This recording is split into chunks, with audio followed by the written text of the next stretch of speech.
I'm reading a number of threads on European law. Looks like there's quite a bit of interest on certain themes out there. Certainly Vatsal Kishore has posted something interesting.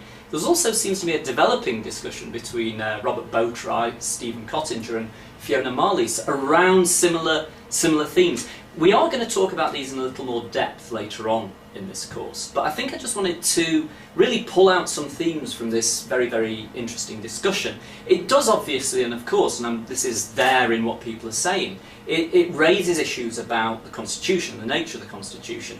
One of the comparisons that has caused comment online is a comparison, if you like, between the US Constitution and the English or the British Constitution. Let me just remind you of the fundamentals. I suppose one of the key points here is there's no single written constitution in the United Kingdom as there is in the United States. So we have to do constitutional law differently.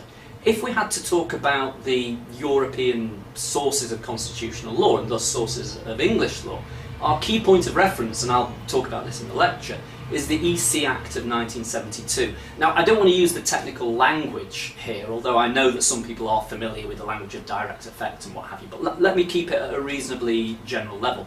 The idea is because Parliament has legislated in this area by virtue of the UK joining the EU, Parliament has created an act which allows what would otherwise be international law, i.e. binding the nation, not giving rise to rights that individuals could use in national courts. Parliament has passed a law that creates rights that individuals can use in UK courts.